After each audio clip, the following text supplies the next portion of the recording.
बिस्मिल्लाहिर्रहमानिर्रहीम। प्यारे दोस्तों, आज जो है हम आपको गाइड करने जा रहे हैं कि एहसास स्कॉलरशिप प्रोग्राम जो कि गवर्नमेंट ने स्टार्ट किया है गरीब और डिज़र्विंग स्टूडेंट्स के लिए, जो कि अच्छे ग्रेड ला रहे हैं, अच्छी मेहनत कर रहे हैं, अच्छी यूनिवर्सिटी में एडमिशन ले रहे हैं और उनको फाइनेंशियल प्रॉब्लम है, तो उसके लिए गवर्नमेंट ऑफ पाकिस्तान ने जो है एहसास स्कॉलरशिप प्रोग्राम शुरू किया है। और इस प्रोग्राम के तहत जो बच्चे जिनका भी अभी यूनिवर्सिटीज़ में एडमिशन हुआ है, वो इसके अंदर जो है एलिजिबल हैं कि वो इसमें अप्लाई कर सके। और ये जो है वो जितना उनका डिग्री का पीरियड होगा, उस पूरे पीरियड में जो है ये इसको गवर्नमेंट पाकिस्तान जो है वो टोटली फिनांस करेगी। उनकी जितनी फीसेस का खर्चा है वो तमाम भी देगी, और उसके साथ साथ जो है वो तकरीबन 40,000 पर ईयर के हिसाब से जो है वो उनको जेब खर्च भी देगी, जो तकरीबन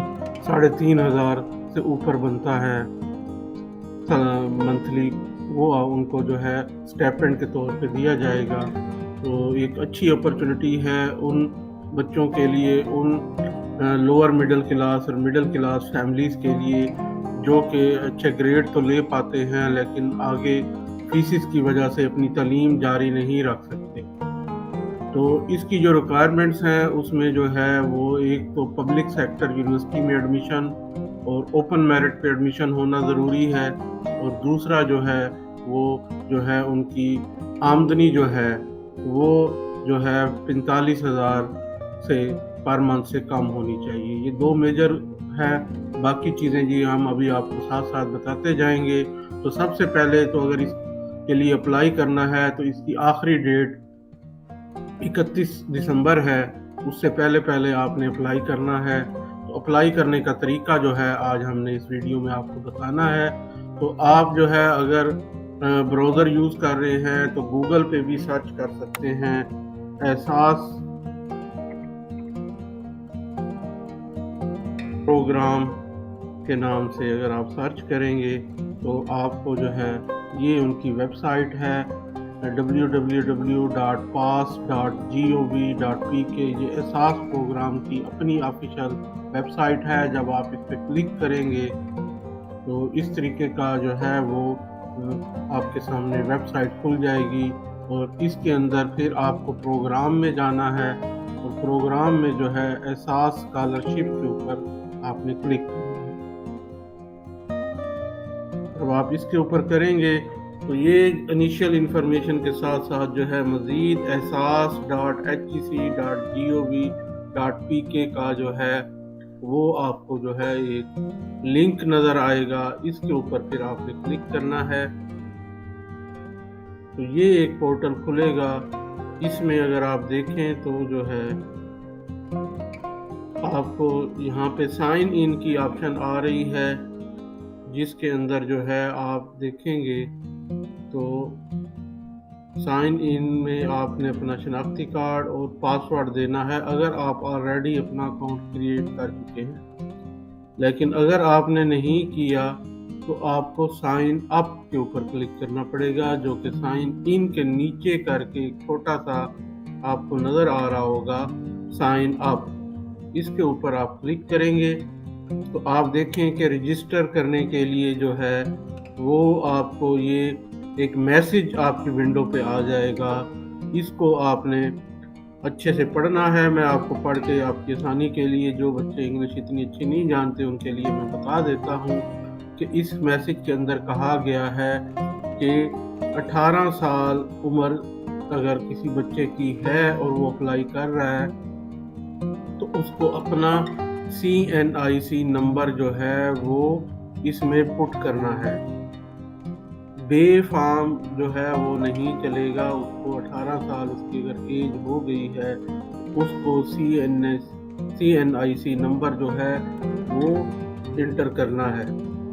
और अगर जो है किसी ने अभी तक अपना शनाख्ती कार्ड नहीं बनवाया तो वो फौरी तौर पे जाके नादरा ऑफिस में अपने जो है अप्लाई करे और वो CNIC नंबर ला के वो इसके अंदर पुट करे। और इसी तरीके से अगर किसी की एज अभी 18 साल नहीं हुई तो तब उस सूरत में वो बे फार्म को एक्सेप्ट करेंगे और बे फार्म नंबर पुट किया जा सकता है।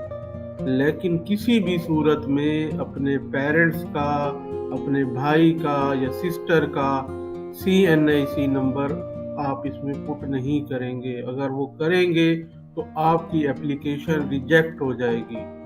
लिहाजा जो है अपना CNIC नंबर करना है। ये बात गौर करने वाली है। कई बच्चे जो है ये गलती करते हैं कि वो अपनी जगह अपने फादर का या मदर का या बिरादर का या सिस्टर का पुट कर देते हैं कि चलो जी ये भी तो मेरी फैमिली का है। तो ऐसा नहीं करना। तो ये मैसेज जो है ये यही चीज़ें बताता है। इसके बाद अगर आप देखेंगे तो यहाँ पे जो है ये इस तरीके की क्रिएट अकाउंट की विंडो खुलेगी और इसके अंदर जो है आप अपना फर्स्ट नेम दे देंगे। फर्ज करें मैं मोहम्मद दे देता हूँ और यहाँ पे मैं जो है भट्टी दे देता हूँ। तो आप जो है अपना पूरा नाम जो है उसका आखिरी जो हिस्सा है वो लास्ट नेम के तौर पे और बाकी नेम जो है वो फर्स्ट नेम के तौर पे देंगे। उसके बाद नेशनैलिटी है तो ऑब्वियसली आप पाकिस्तानी नेशनल हैं, आपने पाकिस्तान को ही चूज़ करना है। आल दो कि इधर दूसरी नेशनैलिटीज़ आ रही हैं लेकिन वो वैलिड नहीं होंगी। उसके बाद CNIC नंबर या बेफार्म नंबर आप क्या देना चाह रहे हैं यहाँ से वो आपने चूज़ करना है। CNIC नंबर चूज़ किया तो फिर आपने उसका जो है नंबर देना है। तो फर्ज करें हम रैंडमली कोई भी नंबर दे देते हैं।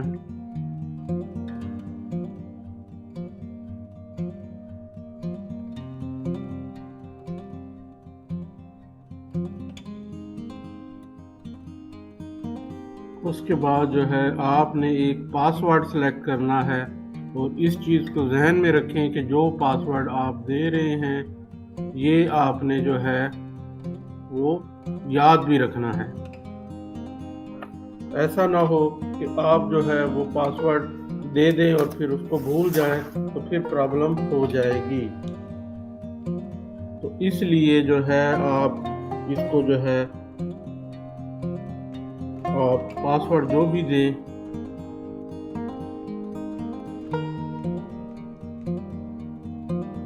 उसको जो है याद रखें या किसी डायरी पे, किसी जगह पे, ऐसी जगह पे, किसी नोटबुक पे आप नोट कर लें।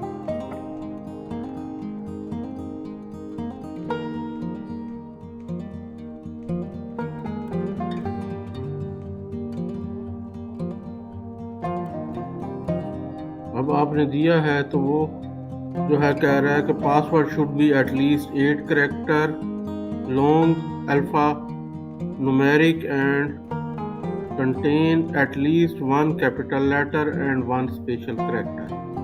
तो ये कह रहे हैं कि जो भी आप पासवर्ड देंगे उसके अंदर जो है वो स्मॉल एंड कैपिटल लेटर भी यूज़ हो और एक कम से कम मिनिमम एक जो है 1 डिजिट हो और एक स्पेशल कैरेक्टर जैसे कि @ हैशटैग परसेंटेज इस तरीके का कोई कोमा इस तरह की कोई सिंबल यूज़ करें। तो नॉर्मली जो है लोग वो हैशटैग या @ यूज़ करते हैं।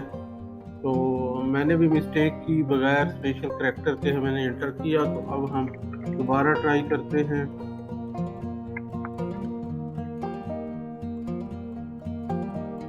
और जो आपने उधर लिखा है वही फिर यहाँ पे भी लिखेंगे।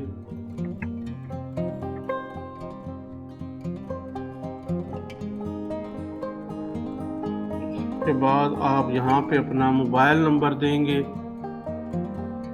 और ये याद रखिएगा मोबाइल नंबर वो आपने देना है जो कि एक्टिव हो, जिसके अंदर आपको मैसेज आ सकें, जो बंद ना हो। अदरवाइज जो है वो कंफर्मेशन के लिए जो है रब्ता करते हैं या मैसेज करते हैं तो वो जो है आपसे अगर नंबर बंद होगा तो वो ज़ाया हो जाएगा। इसलिए जो है नंबर वो दें जो आपका एक्टिव हो। उसी तरह आप ईमेल एड्रेस भी जो यूज़ कर रहे हों, आजकल हर पढ़े लिखे आदमी का ईमेल एड्रेस होता है, तो वो दें।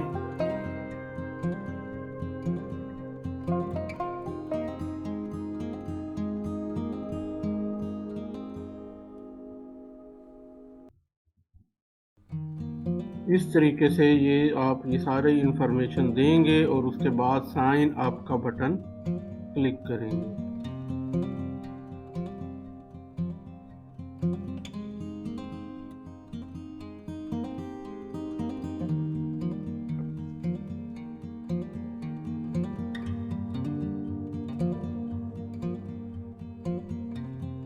तो यहाँ पे मैसेज आ रहा है कि सेल फोन ऑलरेडी रजिस्टर है। आई डोंट नो, मैंने आज तक कभी कराया तो नहीं है, लेकिन चलें हम चेंज कर लेते हैं।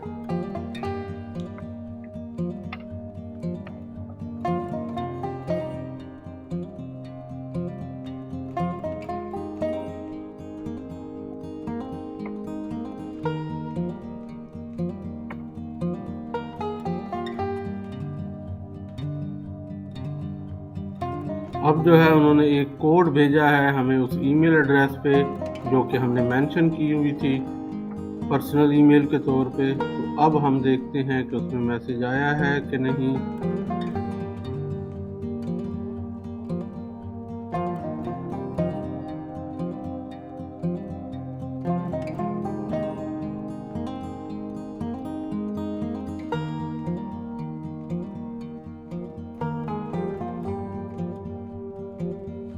ये देखें यहाँ पे जो है ये etc@hec.gov.pk के नाम से एक HEC कॉमन प्रोफाइल वेरिफिकेशन की ईमेल आई हुई है, और इसके अंदर अगर आप देखें तो ये कोड दिया हुआ है 5 डिजिट का। ये हम जो है इसके अंदर पुट करेंगे।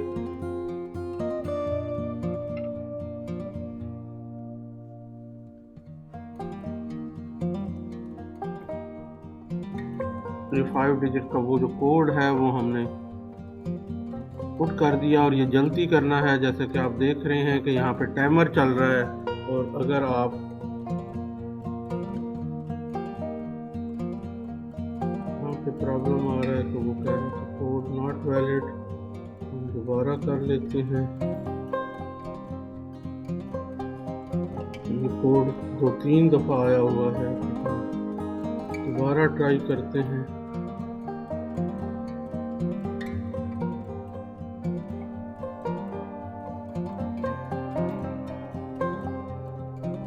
तरीके से पेस्ट नहीं हो रहा तो फिर हम दोबारा 45279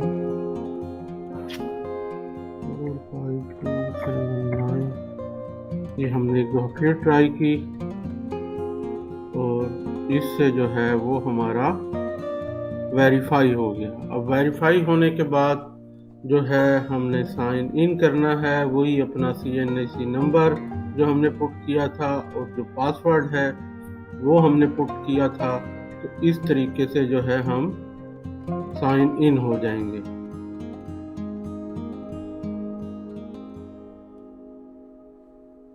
जब हम साइन इन होंगे तो यहाँ पे जो है एक मैसेज आ रहा होगा, list of all saved submitted application. तो इसको डन करते हैं। अब यहाँ पे देखें तो क्योंकि हमारा नया अकाउंट बना है तो यहाँ पे टोटल एप्लीकेशन नहीं है, सेव्ड एप्लीकेशन नहीं है, सबमिटेड कोई नहीं है। तो इस तरीके से अभी तक हमने कोई ऐसी चीज़ सबमिट नहीं की, इसलिए ऐसे आ रहा है। तो अब जो है हम यहाँ पे देखेंगे कि डैशबोर्ड पिक्चर है।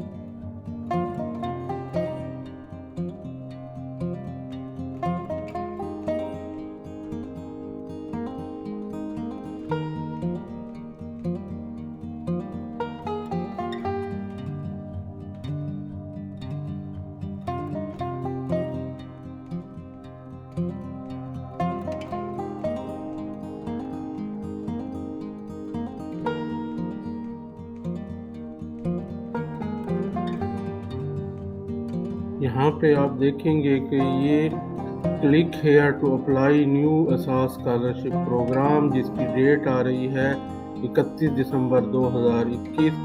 इस आइकन को जो है आपने यहाँ पे क्लिक करना है।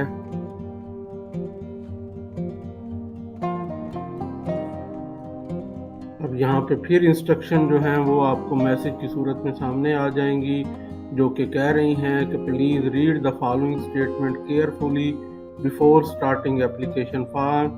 नंबर 1 है reading instruction and fill information in the application form carefully. The information entered will be verified at the later stage. Save application for any editing. Once the application is submitted, data will be non-editable.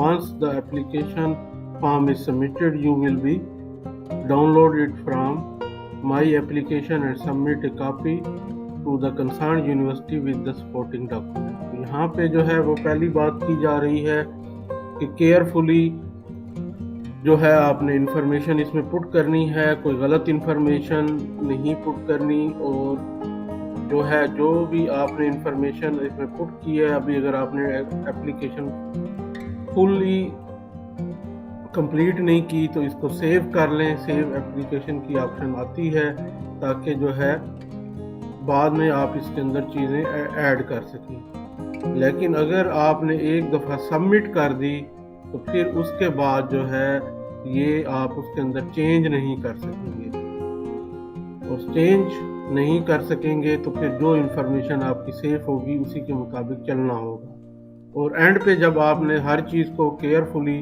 Check करने के बाद submit कर दिया तो फिर उसके बाद जो है माई एप्लीकेशन में जाके वहाँ से इसको जो है प्रिंट आउट निकालना है, और उस प्रिंट आउट को डॉक्यूमेंट्स के साथ जो है अपनी यूनिवर्सिटी जहाँ पे आप स्टडी कर रहे हैं उसके सेल में जो है आपने जमा कराना है। तो ये बात यहाँ पे बताई गई है।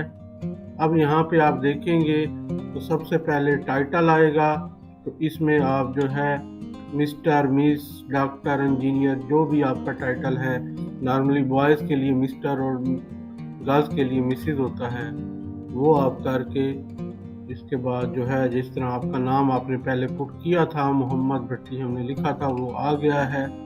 यहाँ से फिर आप जेंडर सेलेक्ट करेंगे। ये देखिए मेल का है, ये फीमेल का है और ये अदर है। 3 ऑप्शन हैं। डेफिनेटली आप मेल या फीमेल में से जो आपका है वो सिलेक्ट करेंगे। ये हम मेल पे कर देते हैं।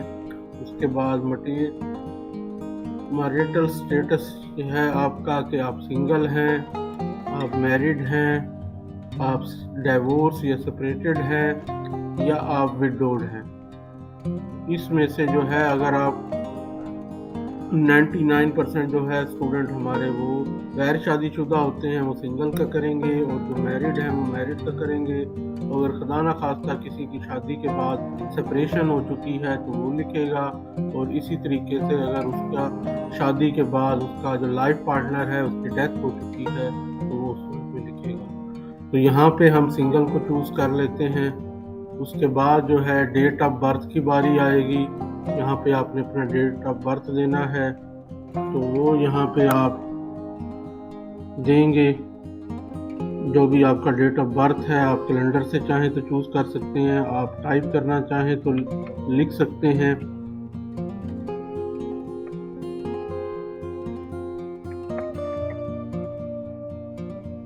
ये आपने लिख दिया। अब आपकी एज जो है वो यहाँ पे आएगी, जो कि आप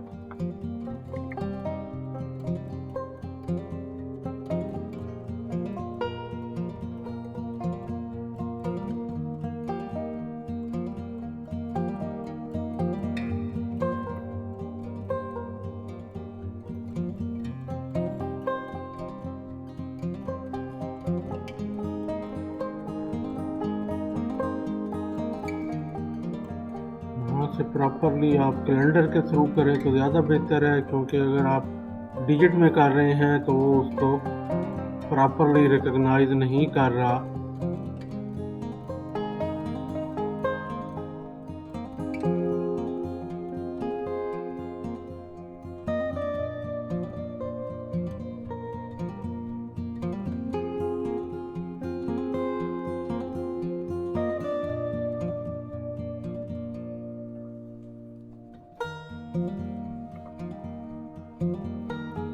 ये आपने सेलेक्ट की है। उसके बाद कंट्री ऑफ बर्थ जो है वो, अगर बहुत सारे कई बच्चे होते हैं जो आउट ऑफ कंट्री पैदा हुए होते हैं तो उनका वो आ रहा होता है, लेकिन बहरहाल आप यहाँ से कंट्री ऑफ बर्थ जहाँ पे आप पैदा हुए हैं, अगर पाकिस्तान से बाहर से पैदा हुए हैं तो वो कंट्री चूज़ करेंगे, और जो ज़्यादातर बच्चे हैं वो पाकिस्तान में पैदा हुए हैं तो अल्टीमेटली जो है वो उसी हिसाब से चूज़ करेंगे। तो हमने पाकिस्तान चूज़ कर लिया। फिर रिलीजन का आता है, जो भी आपका रिलीजन है वो सिलेक्ट कर लेंगे। डोमिसाइल का प्रोविंस सिलेक्ट करेंगे, किस इलाके के रहने वाले हैं, हम पंजाब का कर रहे हैं। उसके बाद सिटी आ जाएगा, सिटी जो है हम चूज़ करेंगे। तो मेरा मुल्तान है तो मैं मुल्तान को चूज़ कर रहा हूँ। आपका जो होगा डोमिसाइल का वो इसी तरीके से डिस्ट्रिक्ट होगा। तो जिस तरह सिटी है इसी तरह डिस्ट्रिक्ट होते हैं। ज़रूरी नहीं कि सिटी और डिस्ट्रिक्ट एक ही हों, लेकिन बाई चांस हमारे दोनों एक ही हैं। इसके बाद फादर की इंफॉर्मेशन आ जाती है, तो फादर का नाम लिखेंगे, उनका CNAC नंबर लिखेंगे।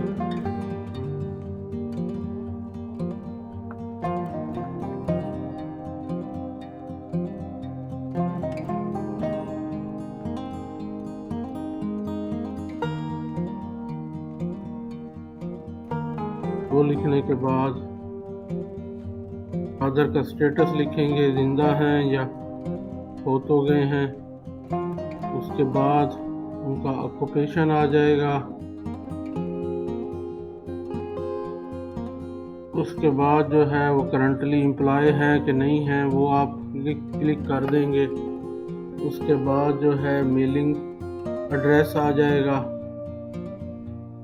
यानी कि जिस एड्रेस पे आपको डाक वगैरह मिल सके, TCS मिल सके, वो एड्रेस आपने यहाँ पे लिखना है। और कंट्री जो है आपने फिर पाकिस्तान चूज़ करना है, यहाँ से इस तरीके से। सिटी उसी तरीके से मुल्तान जो भी आपकी है वो आप लिखेंगे।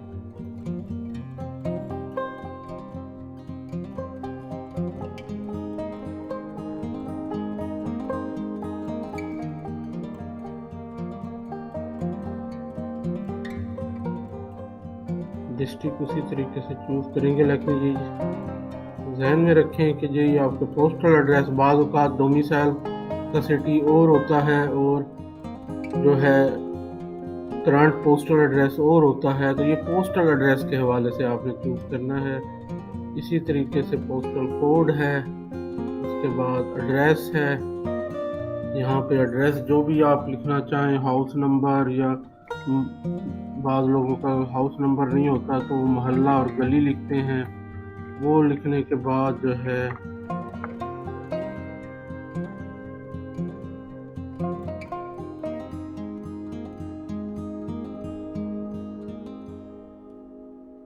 उसके बाद जो है आप देखेंगे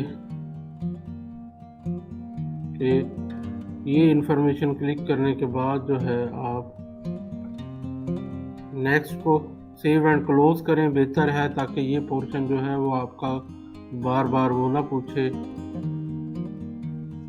ये अब आपको बता रहा है कि आपने पिक्चर नहीं ऐड की। यहाँ पे अगर आप देखें तो पिक्चर का भी यहाँ पे था, तो यहाँ पे आपने अपनी पिक्चर जो है वो अपलोड करनी थी, तो वो करना ज़रूरी थी, तो वो आपने नहीं की। इस वजह से जो है ये प्रॉब्लम आ रही है। अभी जो है हम अभी के लिए जो है जो अवेलेबल पिक्चर है हम उसको डाल रहे हैं, और इसके बाद जो है हम इसको नेक्स्ट सेव एंड क्लोज भी, अगर आप ख़त्म करने जा रहे हैं, यहाँ पे रुक रहे हैं, तो फिर सेव एंड क्लोज की ऑप्शन करेंगे, अदरवाइज नेक्स्ट पे आ जाएंगे। नेक्स्ट लेवल पे आप आते हैं तो उसमें आप देखेंगे कि सेकेंडरी स्कूल सर्टिफिकेट या O लेवल का जो है वो मांग रहा है कि आपने किस इदारे से की। तो सेकेंडरी नॉर्मली जो है मैट्रिक लेवल को कहा जाता है, तो किस स्कूल से आपने की है उसका नाम आ जाएगा।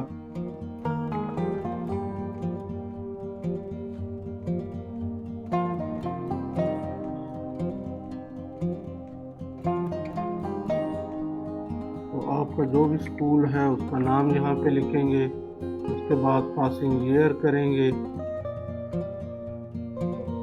उसके बाद मंथली फीस करेंगे तो स्कूल में कितनी थी। लेट्स से हम 1000 कर देते हैं। टोटल मार्क्स आपने कितने थे वो लिखेंगे। नॉर्मली स्कूल में 1050 होते थे, वो लिख देंगे। आपने ऑब्टेन कितने किए, 945 फर्क करें। उसके बाद इंटरमीडिएट जो है वो आपने कहाँ से किया, वो कॉलेज नेम लिख देंगे।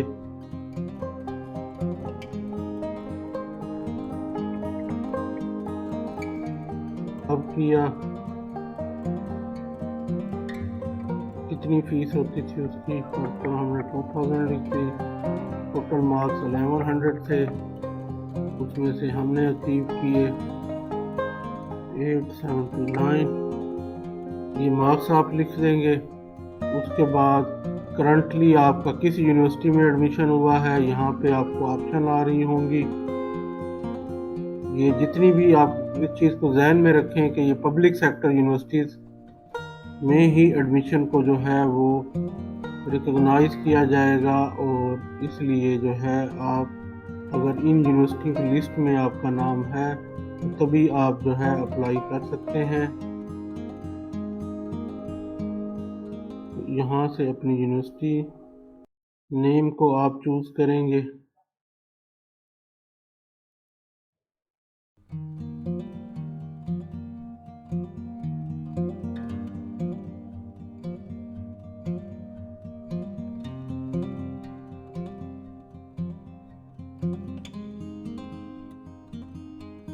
इन तमाम यूनिवर्सिटियों में से जो है हमने फर्ज करो DZU को सिलेक्ट कर लिया। यहाँ से हमने डिग्री चूज़ करनी है, वो अंडर ग्रेड ही हो सकती है, दूसरी ऑप्शन ही नहीं है। फिर आप डिसिप्लिन की बात करेंगे तो यहाँ पे आ जाएगा जो मेजर एरिया है वो आपका आ जाएगा इंजीनियरिंग एंड टेक्नोलॉजी है, बायोलॉजिकल साइंस है, आर्ट्स है, मैनेजमेंट साइंस है, मेडिकल साइंसेज हैं, सोशल साइंसेज हैं। तो यहाँ से हमने इंजीनियरिंग एंड टेक्नोलॉजी फर्ज करें सेलेक्ट कर लिया।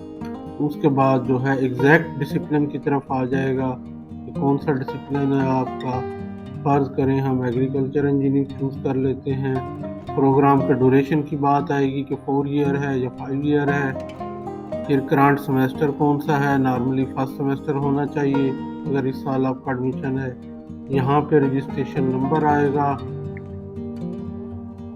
वो हमने पुट कर दिया। ये इंफॉर्मेशन है आपके एजुकेशनल बैकग्राउंड की कि मैट्रिक, FSC और यूनिवर्सिटी में कहाँ एडमिशन हुआ है। इसको भी हम आगे कर लेंगे। अगले पेज पे जो है जो थर्ड स्टेप है उसमें आप देखेंगे कि जो है यहाँ पे आ जाएगा आपके फादर की इंफॉर्मेशन, क्योंकि ऑलरेडी आप लिख चुके थे कि वो ज़िंदा हैं, तो वो आ गया है। आगे उसकी तहसील आ जाएगी कि कौन सी तहसील है, तो वो हम तहसील लिख देंगे। उसके बाद प्रोफेशनल स्टेटस कि वो इस वक्त जॉब कर रहा है कि नहीं कर रहा, अर्निंग है कि नहीं है, उस हिसाब से करेंगे। अगर रिटायर हैं तो नॉट अर्निंग करेंगे, अर्निंग है तो हम यहाँ पे करेंगे। फिर एम्प्लॉयर नेम या ऑर्गेनाइजेशन नेम आ जाएगा कि कहाँ पे आपके वालिद काम कर रहे हैं। फर्ज करो हम किसी जो है टेक्सटाइल मिल का नाम कह देते हैं, मिल्लत टेक्सटाइल मिल। आपका जो भी होगा वो लिखेंगे, उसमें डेजिग्नेशन क्या है उनका वो लिख दिया जाएगा। उसके बाद फादर का टैक्सेशन नंबर, नॉर्मली जो शनाख्ती कार्ड नंबर होता है वही टैक्सेशन नंबर होता है, वो आप लिख देंगे।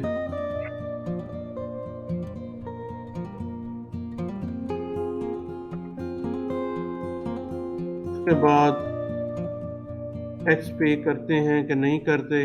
नॉर्मली जो मुलाजमीन है वो टैक्स पे कर रहे होते हैं, लेकिन अगर उनकी एक ख़ास लिमिट, यानी कि जैसे आजकल 30 या 35,000 पर मंथ सैलरी है तो उससे ज़्यादा होगी तभी पे करेगा। तो यहाँ पे हम लिख देंगे कि हम गरीब हैं तो 0 लिख देंगे। तो यहाँ पे वो फिर प्रोफेशन पूछ रहा है, यानी कि जो वो लोग जॉब नहीं कर रहे तो उनका ऊपर वाला पोर्शन नहीं आएगा। तो यहाँ पे हम लेबरर मजदूरी के खाते में आ जाता है, वो लिख रहे हैं। और उसके बाद उसका एड्रेस पूछा जा रहा है जहाँ पे वो काम करते हैं। तो यहाँ पे आप जो है उस जगह का जहाँ पे आपके वालिद काम करते हैं उसका एड्रेस देंगे, ऑफिस का टेलीफोन नंबर देंगे,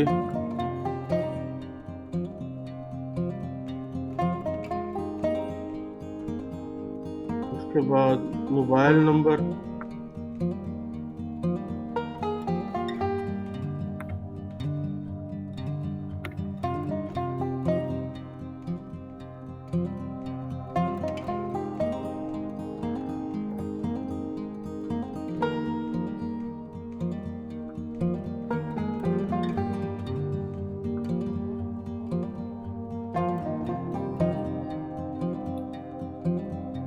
फादर का मोबाइल नंबर देना है आपने।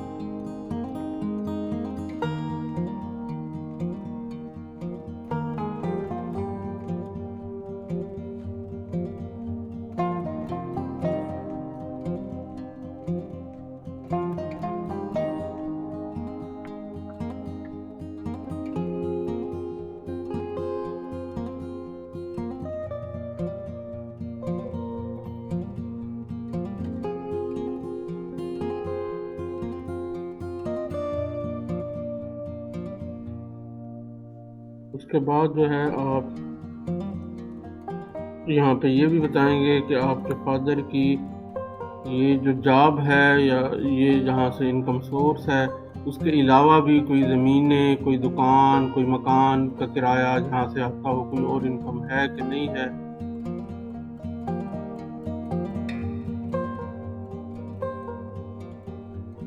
फादर इनकम के अलावा आप खुद भी या कोई भाई वगैरह आपका काम करता है, आपके दादा आपको सपोर्ट करते हैं, वो चीज़ें भी आपने यहाँ पे बतानी हैं। फ़र्ज़ करें हम यहाँ पे कहते हैं कि हम सेल्फ पे ही कर रहे हैं, तो ये यानी कि मैं आप लोग अगर कुछ लोग हैं जो बाई पार्ट्स कमाते होते हैं तो उनका आ जाएगा। इसके बाद मदर नेम आ जाएगा, उसके बाद उनका शनाख्ती कार्ड नंबर आ जाएगा, उसके बाद वो अलाइव हैं या डेथ हो चुकी है वो आ जाएगा, उसके बाद वो हाउस वाइफ हैं या वर्किंग लेडी हैं। अगर आप वर्किंग हाउस वाइफ करेंगे तो मज़ीद उसकी इतनी क्वेरी नहीं होंगी, अगर आप वर्किंग का करेंगे तो फिर जो है उनका भी प्रोफेशन आ जाएगा। फ़र्ज़ करें कि हम उनको भी लेबरर कह देते हैं।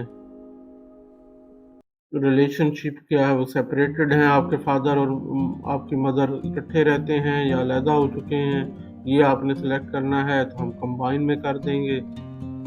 उसके बाद जो है वो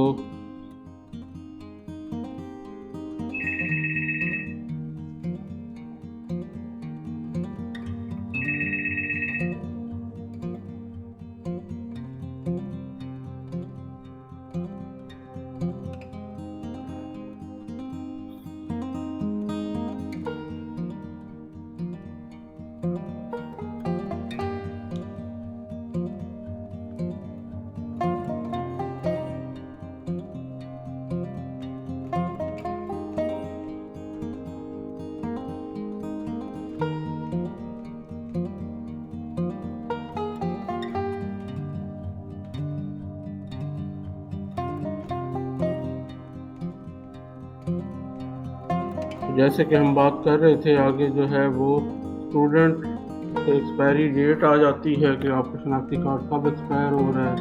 तो इसमें भी बेहतर है कि ये जो यहाँ पे कैलेंडर है उसके ऊपर आप क्लिक करें, अदरवाइज जो है वो प्रॉपर रीड ना करने की वजह से जो है वो कुछ भी कर सकते हैं। तो यहाँ पे आपने चूज़ कर ली कैलेंडर से वो डेट जो एक्सपायरी आपकी शनाख्ती कार्ड पर मौजूद है। उसके बाद जो है आपका फैमिली मेंबर इंफॉर्मेशन है कि टोटल आपके कितने मेंबर हैं, तो आप 5 कर देते हैं। Total earning of the family जो है, इसमें आप ये ध्यान में रखें कि ये सिर्फ फादर या मदर की नहीं, अगर आपके बहन भाइयों में से भी कोई कमा रहा है तो वो भी शामिल होगी। तो इसलिए तमाम को शामिल करके जो है वो जितनी है वो आप कहेंगे। फर्ज करो हम 50,000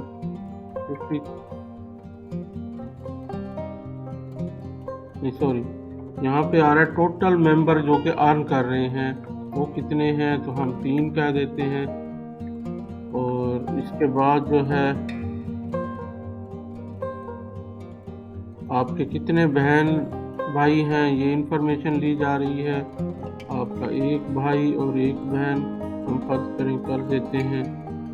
उसके बाद कितने फैमिली मेंबर स्टडी कर रहे हैं, तो वो एक ही है, फर्ज करें तो जो भी है वो आप करेंगे। डिपेंडिंग फैमिली मेंबर कितने हैं, डिपेंडेंट समझ लें कि वो है कि जो लोग कमाते नहीं हैं।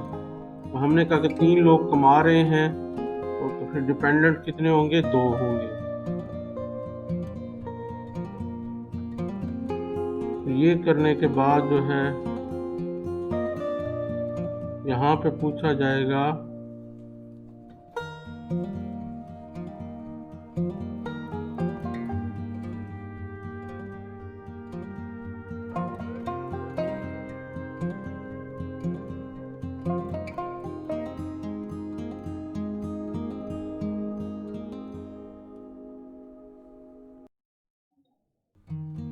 यहाँ पे आप ऐड करेंगे कि आपकी कौन कौन आदमी क्या कितना कमा रहा है, वो आएगा।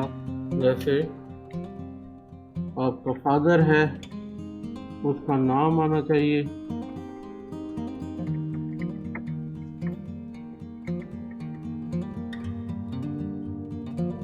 उनका प्रोफेशन आना चाहिए,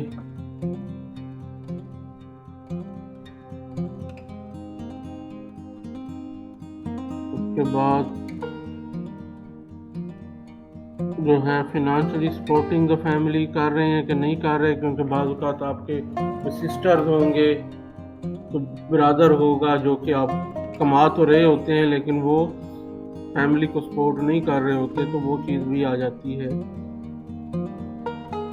और उसके बाद आपका जो है रिलेशनशिप क्या है, ये आपके फादर हैं, उनकी इनकम कितनी है, हम कहते हैं जी कि 35,000 है। उसके बाद ग्रॉस इनकम में से जो है नेट इनकम वो होती है जो कि वो टेक होम करते हैं। नॉर्मली सैलरी में बहुत सारे अलाउंसेस भी होते हैं, तो पेंशन के लिए भी कटौतियाँ होती हैं। तो ग्रॉस कितनी है, नेट इनकम कितनी है टैक्स वगैरह कटने के बाद, तो वो हम कह देते हैं कि वो 33,000 है। इसी तरह आप जो है मदर की कर देंगे,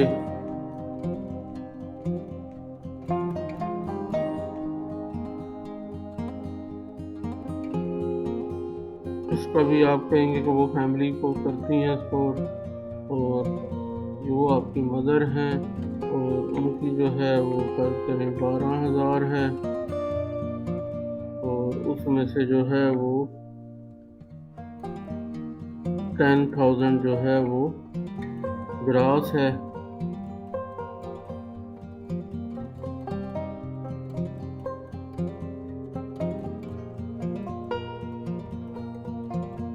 और इसके बाद जो है वो आप अगर चाहते हैं, फर्ज करें कि आपका कुछ भाई या सिस्टर कमा रही हैं, तो उनका नाम भी दे देंगे। और वो जो है कह देते हैं आपके वो टीचर है, और वो सपोर्ट आप कह देते हैं कि नहीं करता, फर्ज करें। और वो आपका भाई है और उसकी इनकम जो है वो 7,000 है।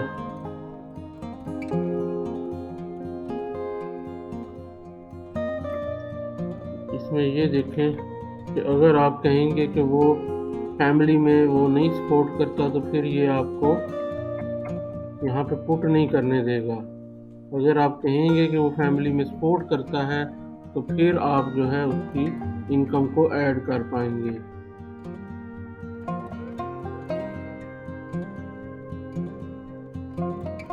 ये करने के बाद जो है आप नेक्स्ट को, अगर तो यहीं पे आप रुकना चाहें तो रुक सकते हैं, और अगर आप आगे बढ़ना चाहें तो आगे बढ़ सकते हैं।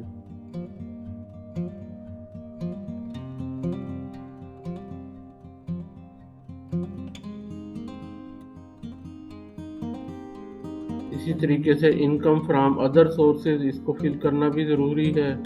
तो अगर आपके पास कहीं और सोर्स से आ रही है, जैसे कि सैलरी की ऑप्शन है, कोई प्राइस बॉन्ड लिए हुए हैं, कोई जानवर पाले हुए हैं कैटल वगैरह, या अपना कोई बिजनेस है या कोई ज़मीन है, वो तमाम ऑप्शन में से कोई ना कोई आपने यहाँ पे सिलेक्ट करनी है।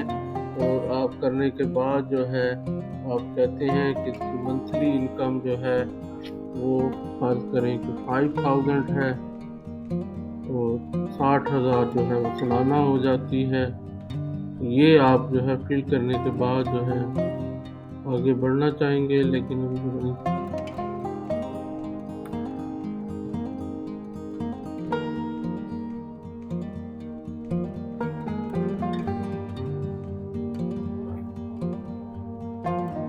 तो ये फिल अब हम कर चुके हैं, लेकिन ये फ़ोन नंबर जो है वो हमें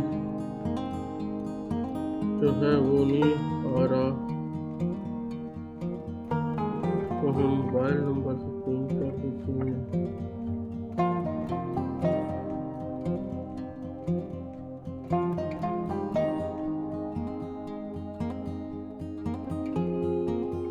इसके बाद हम चलते हैं, ये हमारा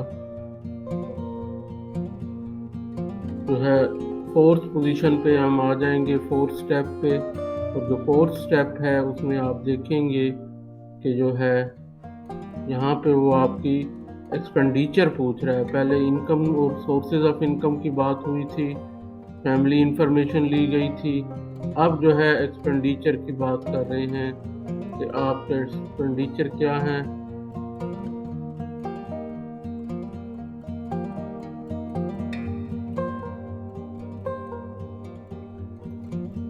यहाँ पे जो है आपने बेसिकली एजुकेशनल के देने हैं, इसमें अगर कोई आपका भाई बहन पढ़ रहा है तो उसकी इंफॉर्मेशन भी आपने देनी है, उसका आपके साथ ताल्लुक़ क्या है, जैसे कि सिस्टर हम फर्ज करें कर लेते हैं।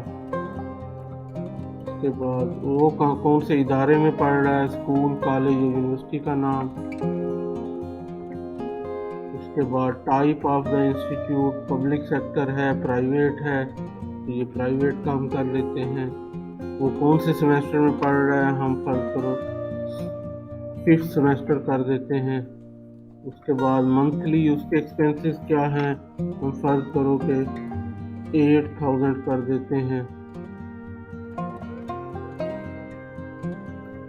उसके बाद आप अपना लिख लेते हैं।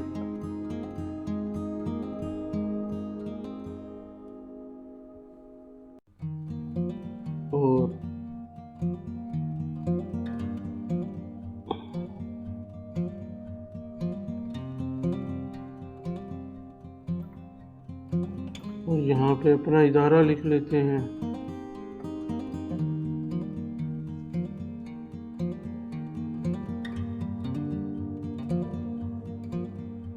ये पब्लिक सेक्टर है, आपका सेमेस्टर फर्स्ट होना चाहिए, और आपके एक्सपेंसेस जो हैं वो तकरीबन 12,000 कर लेते हैं हम। तो ये करने के बाद जो है आप नीचे की जानिब आते हैं।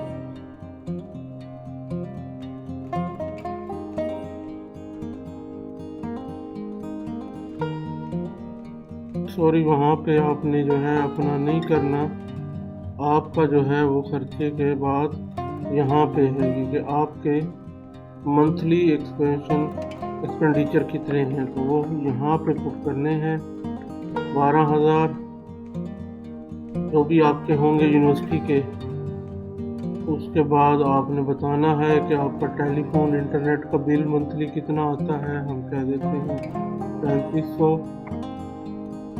इलेक्ट्रिसिटी का बिल कितना आता है वो हम कह देते हैं 4000।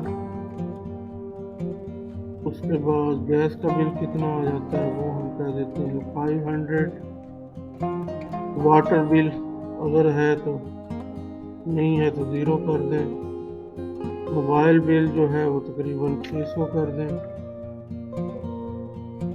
किचन वगैरह फूड पे कितना आपका खाने पीने पे खर्चा आ जाता है वो हम 20,000 कर देते हैं। तो मेडिकल का कितना आ जाता है वो हम 6,000 कर देते हैं।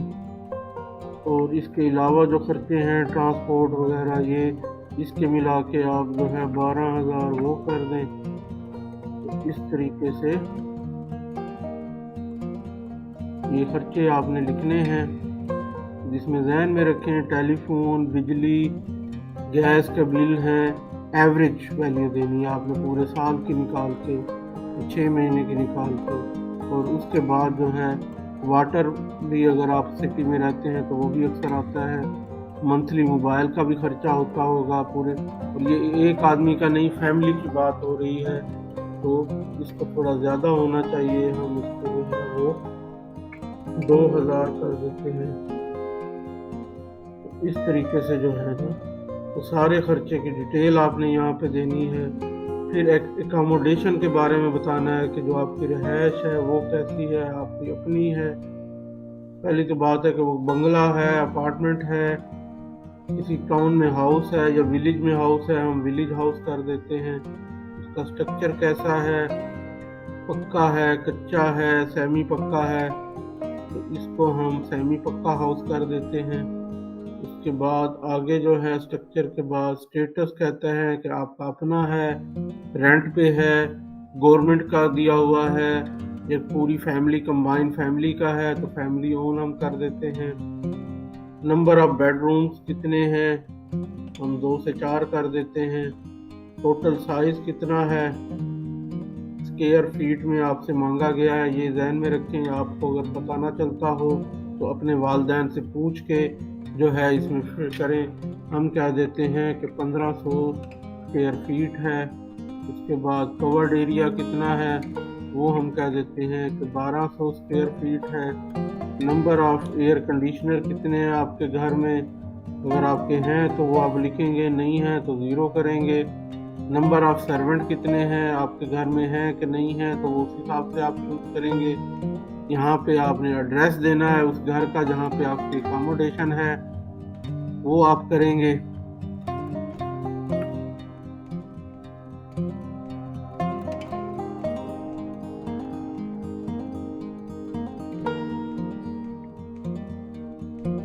और अगर मकान नंबर नहीं है तो चक नंबर या टाउन नंबर या जो भी है आपका एड्रेस जो कि शनाख्ती कार्ड पे है या जहाँ पे आपकी रिहाइश है वो आप ज़रूर लिखेंगे इसके ऊपर ना।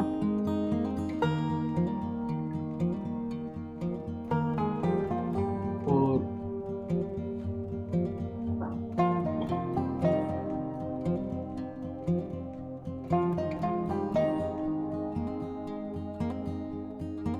तो इसके अलावा भी अगर कोई आपकी जो है वो मकान या कोई चीज़ आपके पेरेंट्स का जो या दादा दादी का या चचा वगैरह का है जो कि आपको उसमें कोई शेयर हो तो वो आप जो है इधर मेंशन कर सकते हैं। उसके बाद जो है आप आगे चलेंगे और ये आपका जो है फिर एंड पे आपसे पूछेगा transport, does your family own any transport. तो अगर कोई है तो वो आप यस करेंगे, नहीं है तो नो करेंगे। यस करके अगर आप जाते हैं तो यहाँ पे आपको चूज करना पड़ेगा कि वो क्या है, कार है या बाइक है, और उसकी कितने सीसी का, अगर बाइक है या गाड़ी है तो उसका सीसी होता है तो कितनी कैपेसिटी का इंजन है। तो बाइक जो है वो नॉर्मली 70 सीसी और 120 सीसी और 100 सीसी में होते हैं। जैसे CD 70 है तो वो 70 सीसी है, 125 है तो वो 125 है। इसी तरह यामा 100 भी है तो वो 100 सीसी है, तो हम 100 सीसी लिख देते हैं। कितने हैं, हम 2 लिख देते हैं, एक वालिद का है एक भाई का है। उनकी वैल्यू कितनी है करंटली, तो 2 बाइक हैं, उन दोनों की मिला के लिखेंगे। अगर एक है तो एक की लिखेंगे, तो हम तकरीबन कह देते हैं कि 1,50,000 जो है वो उनकी वैल्यू है। तो ये हम करने के बाद जो है, अगर कार और बाइक दोनों हो तो वो आपने करने हैं। इसके बाद कैटल डिटेल आ रही है कि जानवर लोगों ने घर में अक्सर देहात में पाले होते हैं, तो हैं कि नहीं है वो आपने बताने हैं। अगर हैं तो वो ये यस करेंगे तो आपके ऊपर जो है अगली ऑप्शन आ जाएगी तो ऐड करने की, और अगर नहीं नो करेंगे तो नहीं आएगी। तो आपने यहाँ पे ऐड कर लेना है। कैटल कौन सी है, हम कह देते हैं कि काऊ है। कितनी क्वांटिटी में है, हम कह देते हैं कि 4 हैं। करंट उनकी वैल्यू कितनी है, तो हम कह देते हैं कि 4 लाख रुपए है, क्योंकि आजकल एक जो गाय है वो लाख के करीब तो होती है। अब आगे जो अगला स्टेप है उसमें आपको जो है वो एसेट्स के बारे में पूछ रहे हैं। तो इसमें जो है आप जो है वो लिख सकते हैं कि आपके पास कोई और मकान, कोई और बिजनेस, कोई एग्रीकल्चर लैंड। तो बैंक बैलेंस आपका जो है वो कितना है, बैंक में अकाउंट है वालिद साहब का, तो कितने पैसे पड़े हैं। और स्टॉक में अगर कोई प्राइस बॉन्ड या कोई शेयर वगैरह खरीदे हुए हैं, तो इन चीज़ों को ज़रा जहन में अच्छे से रखिएगा। आपको नहीं पता तो आप जो है वो अपने वालिद से, अपने वालदा से कंफर्म करके फिर ये फिल कीजिएगा, ऐसे नहीं फिल कीजिएगा। और अगर नहीं पता तो आप सेव एंड क्लोज का ऑप्शन करके सेव करके जा सकते हैं, ताकि इंफॉर्मेशन देके। इसी तरीके से कोई प्लाट वगैरह है तो वो लिखेंगे। तो ये सारी चीज़ें फिल करने के बाद जो है आप फाइनल स्टेप पे आएंगे। और फाइनल स्टेप जो है कि आपका एडमिशन जो है वो उसके बारे में पूछा जाएगा कि एडमिशन फर्स्ट सेमेस्टर उसके जो है आपने पे कैसे की है, फर्स्ट सेमेस्टर की जो है फीस वो आपने पे कर दी है कि नहीं कर दी और कैसे की है, ये पूछा जा रहा है। आपको कोई और स्कॉलरशिप तो नहीं मिला, ये पूछा जाएगा। यस या नो, ये आपने उसी हिसाब से करना है। और ये बार बार मैं कह रहा हूँ कि गलत चीज़ नहीं बयान करनी। अगर आपको स्कॉलरशिप मिल रहा है कहीं से और आप नो लिखेंगे तो उससे आपकी एप्लीकेशन रिजेक्ट हो जाएगी। लिहाजा जो जैसे है वो सच बोलना है। उसके बाद स्टेटमेंट ऑफ पर्पस की बात आती है, तो explain your suitability to for this scholarship. तो आपने लिखना है कि आपको ये स्कॉलरशिप क्यों दिया जाए, आपकी क्या प्रॉब्लम है, आप क्यों लेना चाहते हैं। तो आप यहाँ पे कुछ भी लिख सकते हैं जो आप समझते हैं कि अट्रैक्ट करेगी। अब मैं लिख लेता हूँ कि as family income is not enough to support my education। तो ये भी आप किसी टीचर से या किसी बड़े से जो कि इंग्लिश भी अच्छी जानता हो उसके मशवरे के बाद जो है वो आप फिल कीजिएगा। उसके बाद है how did you know about the एहसास अंडर ग्रेड प्रोग्राम स्कॉलरशिप। तो यहाँ पे आप बता सकते हैं कि कैसे पता चला, न्यूज़पेपर से, एफएम रेडियो से, यूनिवर्सिटी से, बैनर से, ब्रोशर से या फ्रेंड से। तो ज़्यादातर आप यूनिवर्सिटी को सिलेक्ट करें अगर आपको वाकई यूनिवर्सिटी ने इन्फॉर्मेशन दी है। अगर किसी दोस्त ने जो कि यूनिवर्सिटी में पढ़ता है उसने इन्फॉर्मेशन दी है तो वो भी अल्टीमेटली जो है वो यूनिवर्सिटी की इन्फॉर्मेशन ही समझी जाएगी।